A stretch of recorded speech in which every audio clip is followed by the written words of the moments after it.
Beep, I really think you should let me hold the string. You're bound to let it go.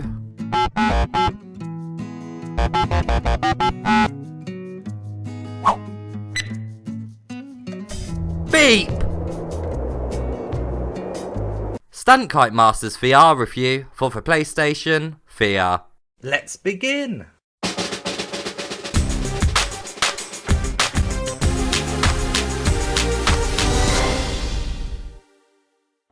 First up, let's take a look at the gameplay.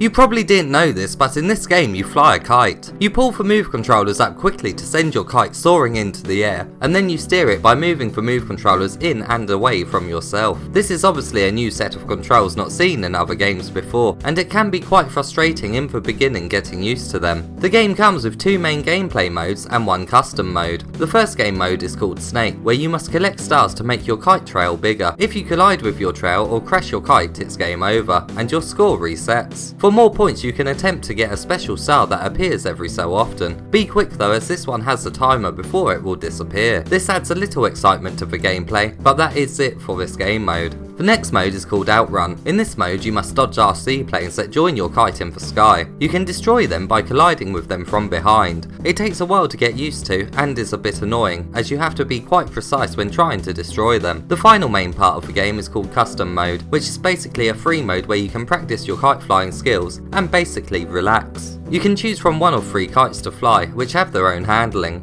Each of them have different designs you can unlock from doing the challenges in the game, which are also linked to trophies. There is also an online leaderboard for you to get competitive in, one for the Snake mode and one for the Outrun. After a long period of playing, you will find that your arms begin to ache. You are pretending to be holding onto something that isn't really there, so pulling and pushing the move controllers in and out does tend to make your arms quite stiff. I was going for a high score in Snake mode, but had to stop because my arms were aching too much.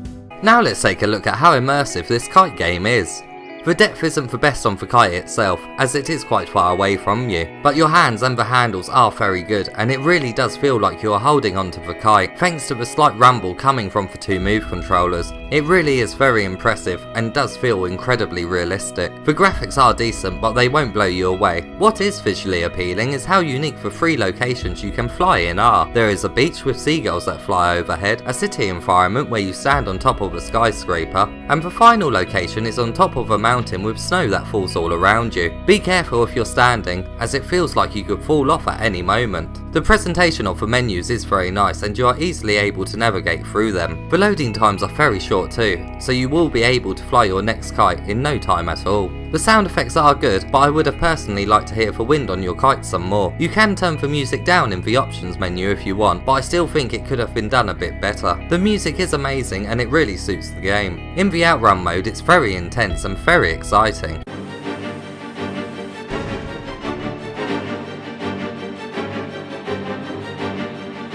You can change the music in the custom mode, so you can decide what music you want in the background, depending on what sort of mood you are in.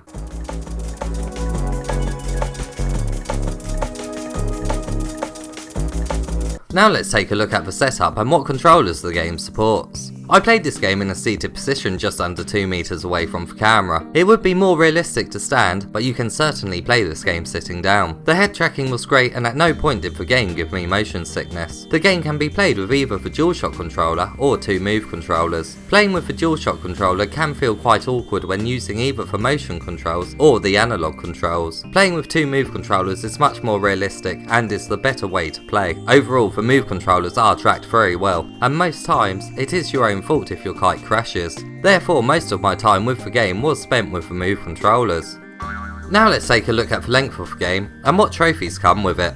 Like with most arcade games, this game doesn't really have an end, as the main aim is to keep on improving on your high score. If you're a trophy hunter, the trophies will keep you flying a kite for quite some time. In total, there are 8 trophies that can be achieved. There's 3 bronze, 3 silver and 2 gold. Some of the trophies are quite decent, such as reach a score of 50 in Kite Snake mode. At first I thought this was almost impossible to do, but after spending some time learning the controls, the score certainly seems reachable. There is one trophy though, that is a bit of a grind, and that's for flying any kite in the city location for an hour. You really will have to have a passion for flying kites if you're going to achieve this one. There is a trophy screen that shows you what is required of you to unlock each one, and it also shows you the new kite you will receive.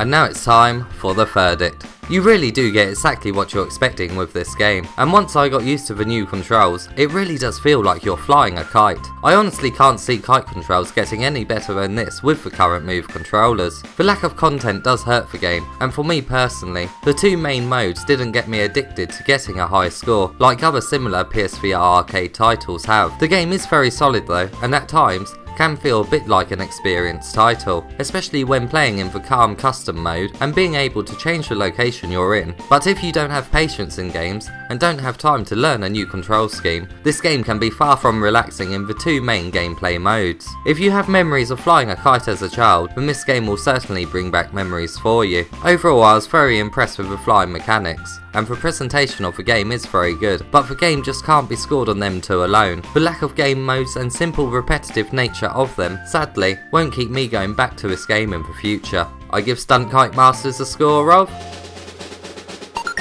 6 out of 10. See, beep, it's a lot better if I hold the string.